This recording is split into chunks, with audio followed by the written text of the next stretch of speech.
Sebagai kerangka, aku tidak pernah menyangka akan dipaksa menjadi milik seorang wanita iblis kaya raya. Dia bahkan rela mengeluarkan biaya besar untuk memulihkan tubuhku, hanya agar nantinya mudah untuk meneruskan keturunannya. Semua ini karena aku, dengan garis keturunan rendah, berhasil mengalahkan seseorang dengan garis keturunan epik.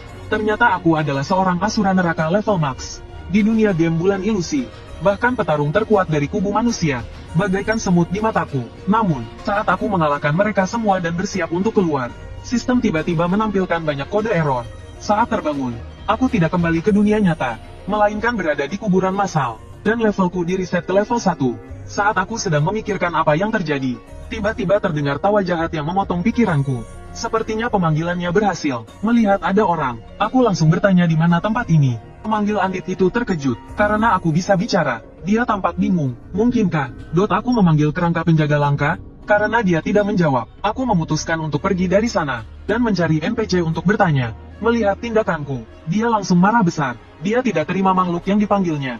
Mengabaikannya, dia mulai merapalkan mantra. Tiba-tiba, rantai besi tak terhitung jumlahnya muncul dari formasi di belakangnya, dan langsung mengikatku, membuatku tak bisa bergerak. Lalu dia mengulurkan tangannya, ingin menghapus kesadaranku, dan menjadikanku budak yang setia. Tiba-tiba, sesosok raksasa jatuh dari langit. Gelombang kejut yang dahsyat melemparkanku. Adegan selanjutnya, membuatku terkejut. Makhluk raksasa dengan 3 tanda tanya di atas kepalanya, berjalan melewatku. Di bawah kakinya tergeletak tubuh pemanggil Andit itu. Melihat ini, aku langsung tahu aku bukan di desa pemula. Dari roh pemandu, aku mengetahui bahwa ini adalah tempat asal semua bos tingkat tinggi di game bulan ilusi, dan juga area paling berbahaya. Untungnya, titik misi terdekat tidak terlalu jauh. Dengan panduan roh, akhirnya aku tiba di kota bulan darah. Melihat antrian panjang untuk masuk kota, aku bingung, mengapa mereka tidak masuk lewat pintu kecil di sebelah kanan. Dengan cerdasnya, aku langsung masuk lewat pintu itu. Ternyata, setelah masuk, aku baru menyadari, di dalamnya sedang berlangsung turnamen hidup mati. Para peserta, semuanya adalah petarung hebat, dan aku, tanpa sengaja, terlibat dan ikut bertanding. Melihat levelku hanya 1, semua orang menganggapku hanya umpan. Pembawa acara kemudian mengumumkan aturan pertandingan. Karena salah satu peserta hanya level 1, maka, level semua peserta di pertandingan ini disesuaikan menjadi level 10. Para peserta bebas memilih kelas. Tanpa ragu, aku memilih assassin. Lagi pula, aku dulu dikenal sebagai assassin nomor 1 di seluruh server. Pembawa acara kemudian mengumumkan hadiah pertandingan. Peserta yang menunjukkan performa luar biasa, berkesempatan untuk menjadi murid dari 2 orang terkuat di kota Sueyu. Yang pertama adalah Zhuang Huisui, pemimpin Beiyatan yang terkenal.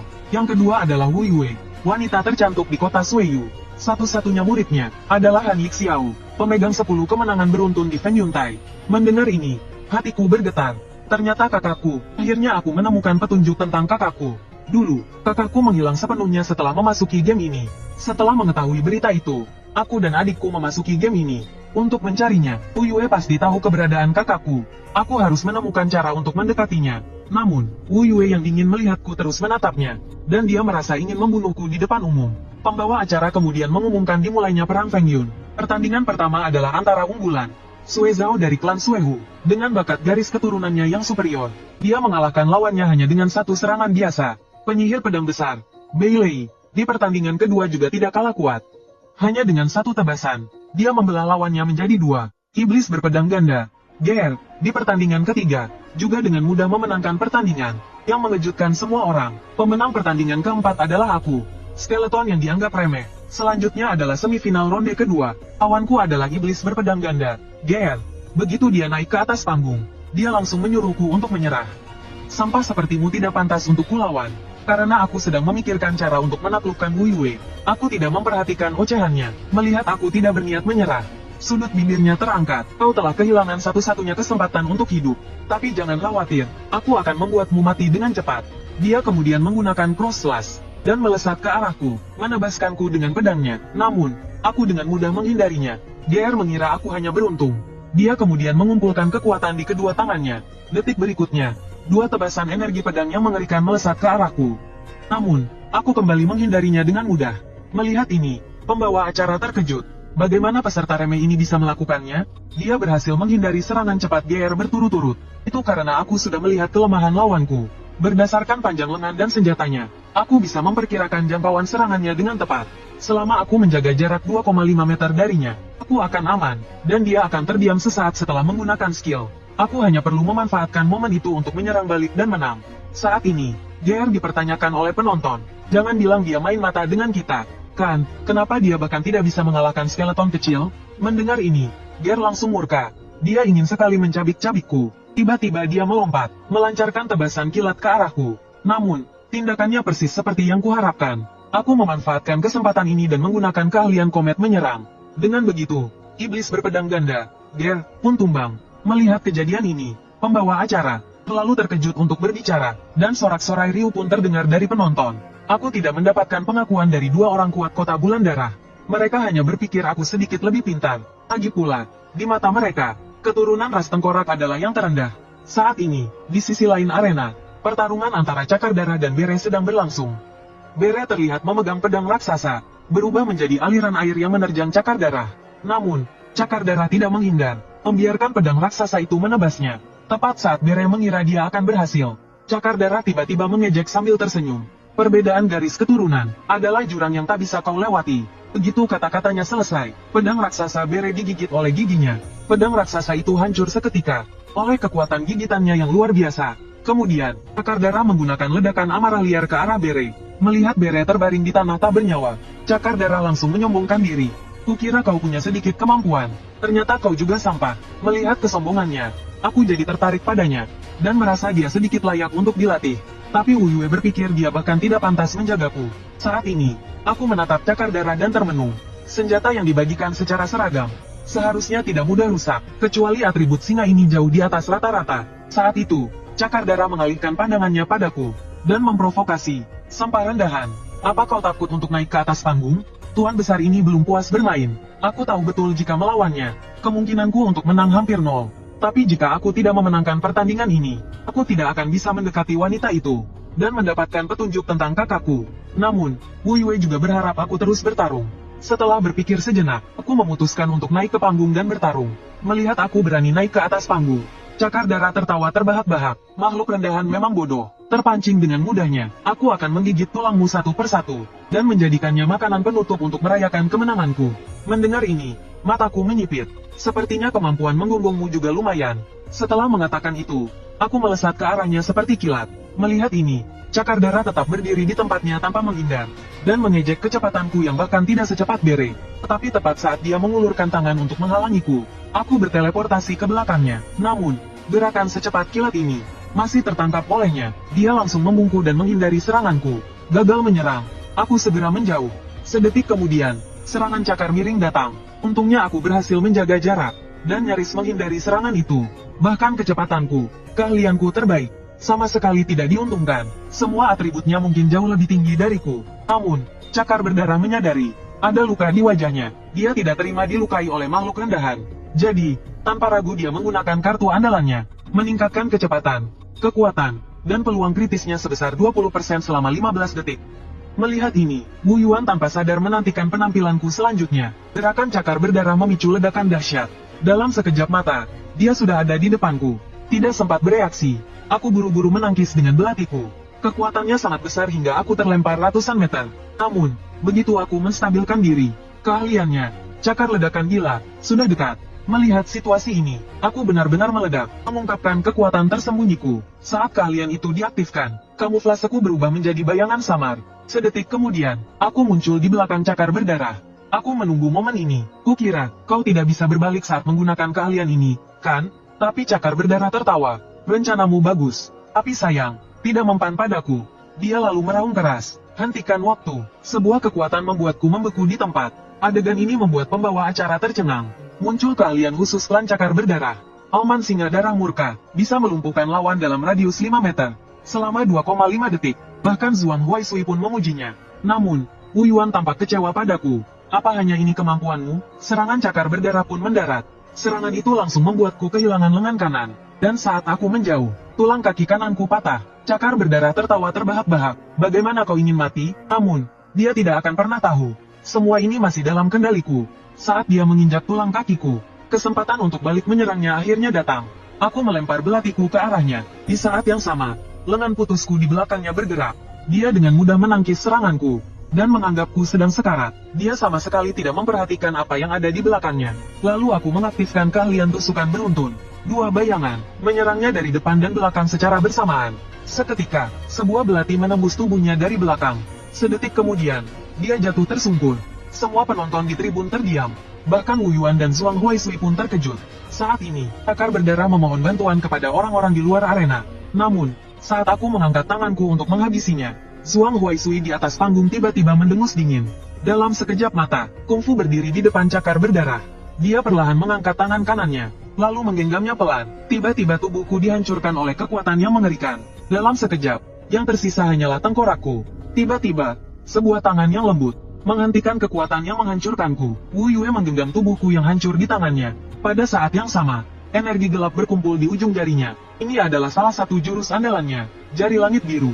Saat dia menjentikkan jarinya, seberkas sinar gelap yang mengerikan melesat keluar. Sinar itu langsung membuat lubang besar di dinding arena. Dan saat ini, Ting Huaisui menjadi sangat terluka, bahkan lengan kanannya juga terluka parah.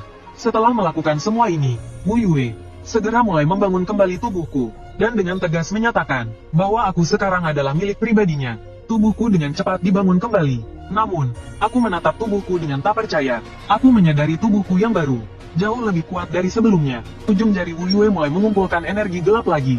Dia berbalik dan berkata sambil tersenyum kepada kelinci kura-kura, "Kalau kalian tidak segera mengumumkan hasilnya, aku juga akan menyerang kalian berdua." Mendengar ini, kelinci kura-kura langsung ketakutan. Tanpa mempedulikan prosedur, mereka segera mengumumkan aku sebagai juara awan badai.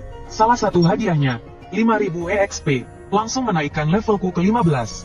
Dengan itu, aku mempelajari skill bayangan, meningkatkan kelincahan secara permanen sebesar 20%.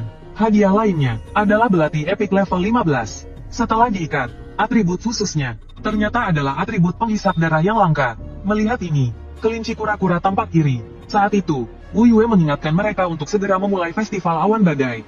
Mendengar ini, aku bingung. Apa pertandingan ini belum berakhir?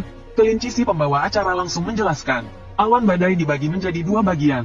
Setelah juara dipilih di bagian pertama, pertandingan arena, kita akan memulai bagian kedua, festival awan badai. Juara awan badai akan menjadi bos terbatas, dan berburu pemain sebanyak mungkin sambil tetap hidup. Mereka akan turun ke dunia pemain, membunuh pemain memberi EXP dan hadiah khusus. Jumlah pemain menentukan jumlah EXP dan poin kontribusi yang didapatkan. Poin kontribusi dapat ditukar dengan skill dan peralatan tingkat lanjut. Mereka juga dapat diperdagangkan dan digunakan untuk meningkatkan pangkat. Saat itu, Ting Huaisui yang terluka datang dan mulai memprovokasi Wu Yue. "Aku pasti akan melaporkan ini ke wali kota. Kau hanya ingin menyingkirkanku dan merebut sumber daya militer." Lalu memberontak. Wu Yue langsung marah. "Dasar orang tua sialan, kaulah yang mengganggu pertandingan awan badai.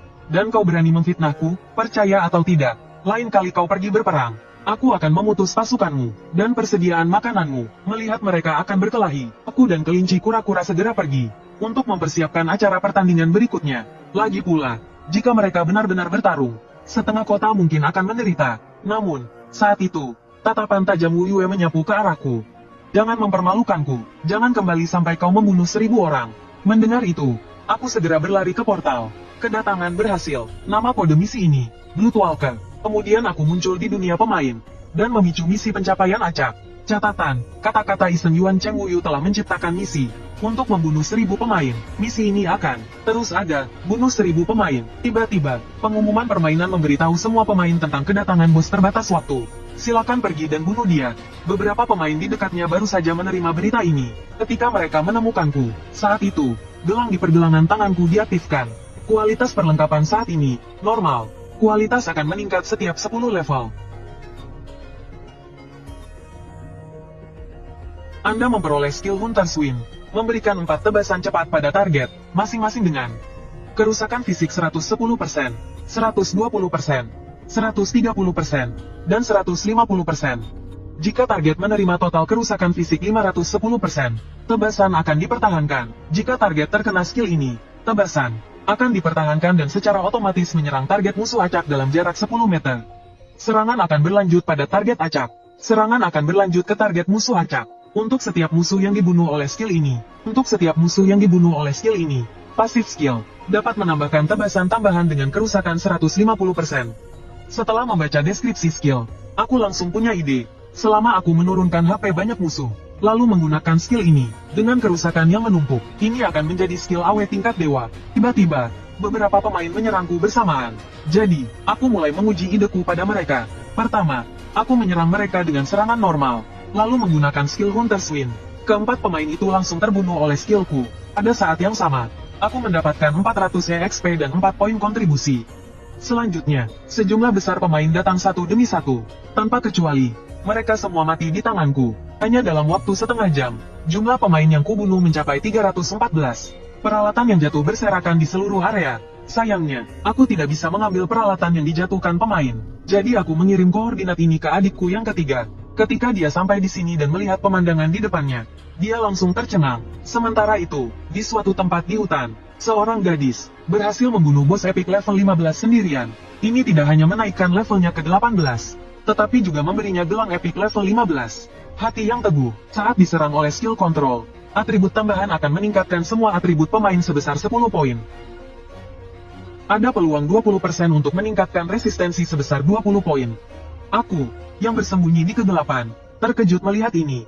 Pemain yang bisa membunuh bos epic sendirian, adalah pertama kalinya aku melihatnya. Kemudian, dari roh pemandu, aku mengetahui bahwa pekerjaan gadis itu adalah pekerjaan tersembunyi dari kelas pendekar pedang, yaitu Ksatria Bulan. Tiba-tiba, Luna menyadari ada seseorang di dekatnya. Detik berikutnya, 3 pemain muncul dari semak-semak dengan seringai di wajah mereka. Si botak yang memimpin langsung mengancam, "Serahkan barang ungu yang baru saja kau dapatkan, dan aku akan mengampunimu." Namun, mendengar itu, Luna hanya tersenyum tipis. "Kalau berani, rebut saja dari tanganku." Setelah kata-kata itu terucap, 2 anak buahnya berjalan ke arahnya dengan pedang terhunus. Tapi saat Luna menghunus pedangnya, kedua anak buah itu langsung dihujani tebasan pedang. Melihat itu, si botak langsung sadar kalau dia salah sasaran. Tapi dia tetap berusaha tenang dan berkata, "Aku anggota inti guild sombong. Kalau kau berani menyentuhku." Belum selesai dia bicara, kepalanya langsung terpenggal oleh tebasan pedang. Setelah menghabisi ketiga orang itu, Luna tiba-tiba berkata, "Sudah cukup menontonnya." Melihat itu, aku tak lagi bersembunyi, dan langsung melompat turun dari pohon. Saat itu, aura membunuh memenuhi udara. Namun, saat kami bersiap untuk saling serang, tiba-tiba muncul 2 kelompok di sekitar kami. Satu sisi adalah anggota guild sombong, sisi lainnya adalah para pemain yang sedang memburu bos. Melihat situasi ini, aku dan Luna menghentikan gerakan kami. Setelah saling bertatapan, aku melarikan diri ke arah kerumunan guild sombong. Sementara Luna melarikan diri ke arah para pemburu bos. Melihat ini, kedua kelompok itu langsung mengejar target mereka. Akibatnya, kedua kelompok itu bertabrakan. Tak ada yang mau mengalah. Akhirnya, terjadilah pertempuran besar. Tapi saat itu, aku dan Luna kembali. Dalam sekejap, kedua kelompok itu menderita kerugian besar.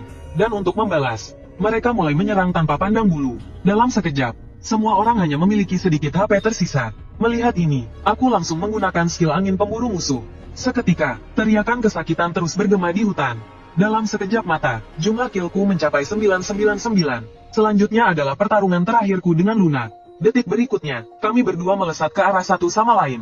Dengan suara benturan yang keras, sistem mengirimkan notifikasi, "Selamat, Anda telah menyelesaikan pencapaian acak." Sementara di dunia nyata, Bai Xiaoyu melepas helm fur-nya, dan mulai menulis di buku catatannya. Di buku catatan itu, terdapat analisis atribut dan skillku. Garis keturunan orang lain tiada tandingannya. Sementara garis keturunanku seperti selokan. Untuk memurnikan garis keturunanku, Wu Yue mengajakku masuk ke kolam darah. Barusan, setelah mengalahkan Xiaoyu, aku menyelesaikan misi pencapaian 1000 pembunuhan. Hadiahnya adalah perlengkapan tingkat mitos, anting-anting dewa ilusi, memungkinkan pemakainya untuk mengubah ras sesuka hati, dan memberikan pasif ras tersebut, bakat dan penguasaan bahasa. Selamat atas penyelesaian acara Festival Badai. Level 21, mendapatkan 1000 poin kontribusi. EXP yang didapat langsung menaikkan levelku ke 21. Skill cheat, robekan keluhan. Setelah digunakan, memperkuat serangan dasar berikutnya, memiliki X% peluang untuk membuat target mengalami pendarahan, memberikan 180% kerusakan fisik, dan memiliki 20% peluang untuk membuat target memasuki status pendarahan. Saat aku kembali ke arena badai, semua penonton bersorak gembira. Dari yang tadinya hanya peserta biasa, ini menjadi juara arena badai. Serangkaian pencapaian ini membuat namaku terkenal di seluruh benua. Melihat ini, Zhuang Huaisui berbalik dan pergi. Namun, Wu Yue tersenyum tipis. "Lumayan, setidaknya kau tidak mempermalukanku." Setelah mengatakan itu, dia mengangkat tangannya dan merobek portal dimensi. "Ikuti aku." Beberapa saat kemudian, di dalam rahasia kolam darah kota bulan darah, sesosok muncul dari portal. Pemandangan di depanku membuatku tercengang. Melihatku yang seperti orang desa, Wu Yue menjelaskanku, atribut pemain ditentukan oleh garis darah dan kualitas perlengkapan. Garis darahmu adalah yang terendah. Tapi kolam darah ini dapat memurnikan garis darahmu. Seberapa besar pemurniannya tergantung pada keberuntunganmu. Sementara itu, Zhuang Huaisui di Aula Bulan Utara masih sangat marah. Kalau saja si sampah dari klan singa gila itu berguna, aku tidak akan dipermalukan di depan banyak orang. Tetapi seorang tetua berkata, ini belum tentu hal yang buruk. Klan Huang memang ingin menjalin hubungan baik dengan Tuan. Sekarang Tuan terluka demi melindungi keturunan mereka. Mereka pasti akan lebih setia. Mengenai Wu Yue, meskipun kita tidak bisa berbuat apa-apa secara terang-terangan, hamba punya cara untuk memprovokasinya. Lalu ia menjelaskan rencananya kepada Zhuang Huaisui. Zhuang Huaisui langsung menyetujuinya. Mendengar itu, Zhuang Huaisui langsung menyetujui rencana tersebut. Di sisi lain, aku mulai menyerap kekuatan kolam darah.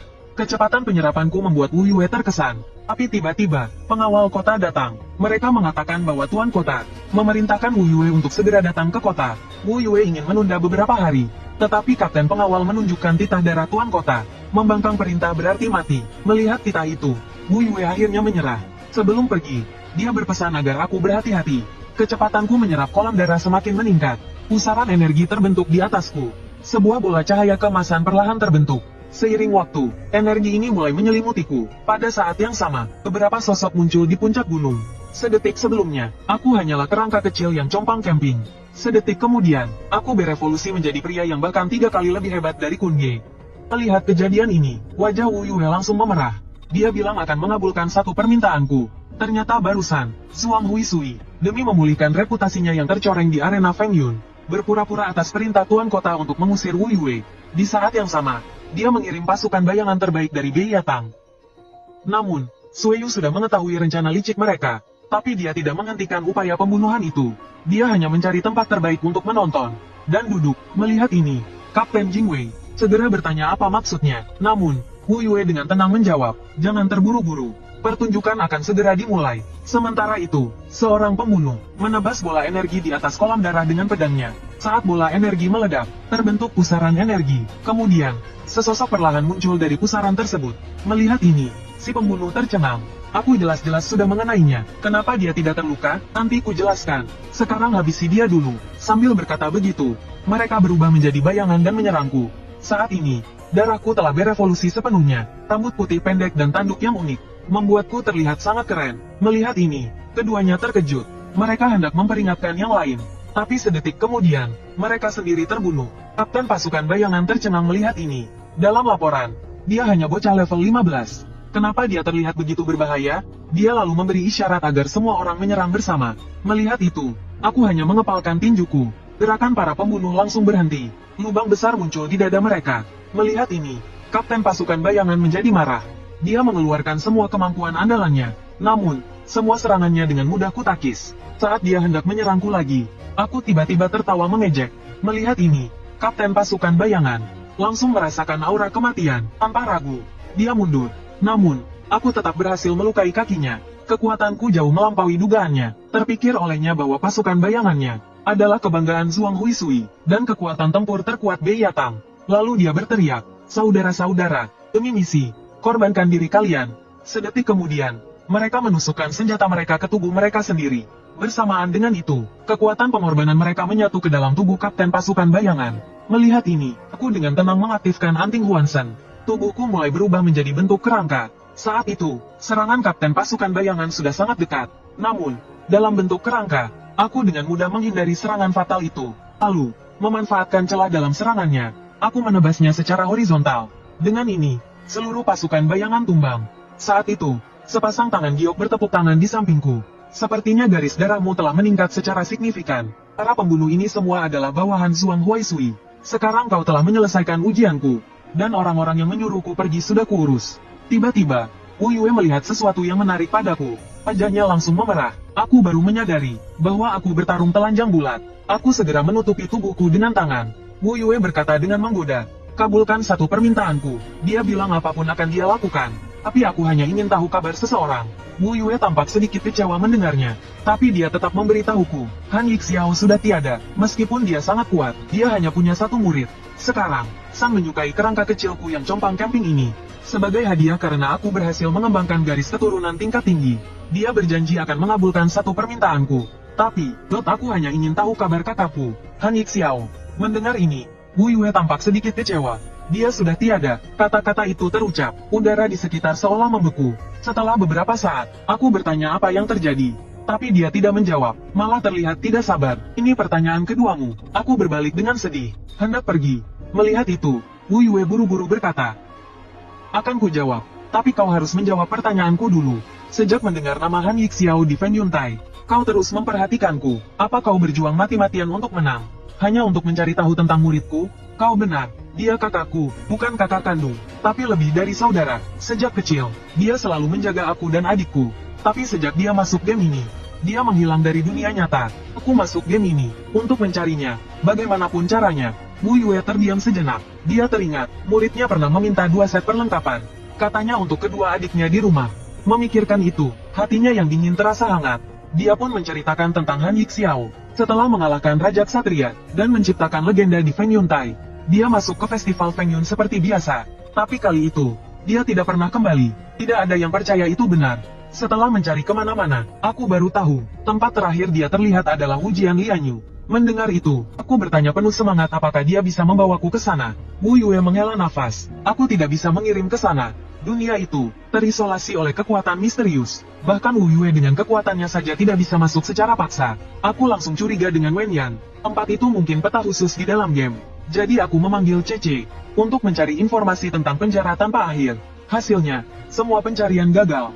Melihat situasi ini, aku langsung panik. Aku segera beralih ke mode input manual untuk mencari di database. Sekarang, aku tahu lokasi terakhir kakak di dalam game, dan waktu terakhir dia offline. Selama aku tahu lokasi penjara tanpa akhir, aku pasti bisa menemukan kakak. Aku segera menyelesaikan operasinya. Setelah aku memasukkan kata sandi, banyak kode muncul di hadapanku, termasuk kode peta penjara tanpa akhir. Tapi tingkat kerumitan kode ini belum pernah kulihat sebelumnya. Meskipun begitu, aku tetap mencoba mengubah kode tersebut secara paksa. Peringatan intrusi ilegal muncul di layar, memperingatkanku bahwa aku akan dikeluarkan secara paksa. Kemudian semua kode asli ditulis ulang. Aku menatap semua ini dengan tak percaya. Tapi Wu Yue berpikir, aku hanya tidak percaya dengan apa yang dia katakan. Itu saja yang aku tahu. Kalau tidak percaya, kau bisa mencarinya sendiri. Kejadian yang baru saja terjadi membuatku curiga kalau perusahaan gamenya yang bermain curang. Sepertinya aku hanya bisa mencari tahu dengan pergi ke dunia itu. Jadi aku bertanya pada Wu Yue, selain teleportasi, adakah cara lain untuk masuk ke dunia itu? Mendengar keinginanku untuk pergi ke dunia pemain, Wu Yue segera menasihatiku untuk tidak terburu-buru. Untuk pergi ke dunia pemain, tidak hanya perlu menyelesaikan medan perang khusus Feng Yunjie, tetapi juga ada batas waktunya. Bahkan kakakmu, Han Yixiao, yang telah berevolusi 2 kali di kolam darah, tidak bisa kembali dari ruang khusus itu. Apalagi kau sekarang. Saat aku sedang mempertimbangkan untuk mengambil risiko, tiba-tiba Peri Cece memberitahuku, ada cara lain untuk masuk ke dunia pemain. Aku segera memberitahu Wu Yue, dan berpamitan padanya, karena kau bersikeras, jangan lupakan aku saat kau sampai di sana. Aku akan selalu menunggu kabar baik darimu di sini. Sementara itu, di dunia pemain, sebuah ledakan dahsyat langsung membunuh beberapa monster. Dan yang melepaskan skill itu adalah adik ketiga, Afei. Ternyata dia sedang naik level bersama 3 gadis. Ketiga gadis itu memanggilnya Kak Afei terus-menerus. Membuatnya sangat senang. Dia juga mendengar dari mereka, bahwa pedagang pembeli peralatan ada di dekat sini. Jadi dia mengikuti 3 gadis itu, untuk mencari pedagang tersebut. Namun, di tengah jalan, mereka dikepung oleh sekelompok pemain. 3 orang yang memimpin melihat Afei, seperti melihat domba gemuk. Lagi pula, Afei dulu sendirian, menelan peralatan ratusan orang. Melihat situasi ini, Afei segera melindungi ketiga gadis itu di belakangnya. Namun, sedetik kemudian, ketiga gadis di belakangnya menunjukkan tatapan ganas. Kemudian, 3 serangan dahsyat menghantam punggungnya. Saat itu dia baru mengerti, semuanya adalah jebakan yang dibuat oleh ketiga gadis itu. Mereka semua adalah anggota Guild Muka. Ketiga gadis itu bertindak sebagai umpan, untuk memancing ikan besar. Lalu, mereka merampas semua perlengkapan dan koin emasnya. Mengetahui kebenarannya, Afei langsung mengamuk. Menipu uang boleh saja, tapi menipu perasaanku tidak bisa dimaafkan. Melihat korbannya tidak mau bekerja sama, anggota Guild Muka berencana menggunakan kekerasan untuk merampas barang-barangnya. Hasilnya, 2 orang yang memimpin langsung dihempaskan oleh Afei. Namun, lebih banyak pemain menyerang dari belakangnya. Melihat situasi ini, Afei menggunakan skill telapak api untuk memukul mundur beberapa orang. Saat itu juga, sebuah panah melesat menuju kepalanya. Untungnya, reaksinya cepat, dan menangkisnya dengan tangannya. Meskipun begitu, dia tetap terdorong mundur beberapa langkah. Kubah kecil memanfaatkan kesempatan ini, dan langsung menyerang Afei. Sedetik kemudian, serangan keduanya bertabrakan. Namun, Afei yang kehabisan mana jelas mengalami kerugian besar. Gadis itu kemudian mengeluarkan ramuan mana yang diberikan Afei, dan memamerkannya di depannya. Kakak kan sudah memberikan semua ramuan mananya pada aku, jadi, nurut saja, dan serahkan perlengkapan yang kau dapat dari bos tadi. Kalau kakak tidak mau bekerja sama, kami akan terus membunuhmu, sampai semua barang di tasmu habis. Mendengar itu, Afei tahu dia pasti akan dihabisi, maka dia pun mulai memaki-maki mereka, untuk melampiaskan kemarahannya. Hanya dalam beberapa saat, 100 kata-kata makian bergema di seluruh hutan. Pria berkacamata dari Guild Muka tidak tahan lagi dan menyerang Afei. Afei hanya berdiri di tempat tanpa perlawanan. Tiba-tiba, sesosok muncul di belakangnya. Sedetik kemudian, beberapa luka fatal muncul di tubuh pria berkacamata itu. Berani memukul perlengkapanku. Semua yang pernah bermain game tahu, gadis yang merayu dan bertingkah imut di dalam game, kemungkinan besar adalah pria bau kaki di dunia nyata. Dan ketiga gadis di depanku ini, hanya demi perlengkapan pria, mereka berdandan sebagai wanita. Akhirnya mereka mencari kesempatan untuk menyerang pria itu dari belakang hingga luka parah.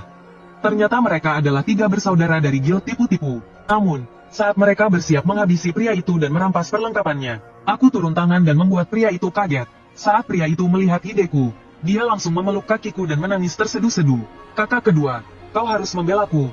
Mereka tidak hanya ingin merampas perlengkapanku, tapi juga menipu perasaanku yang tulus dan polos. Namun, saat ketiga gadis itu mendengar dia memanggilku kakak kedua, mereka malah semakin bersemangat, karena mereka pikir aku memiliki barang yang lebih berharga.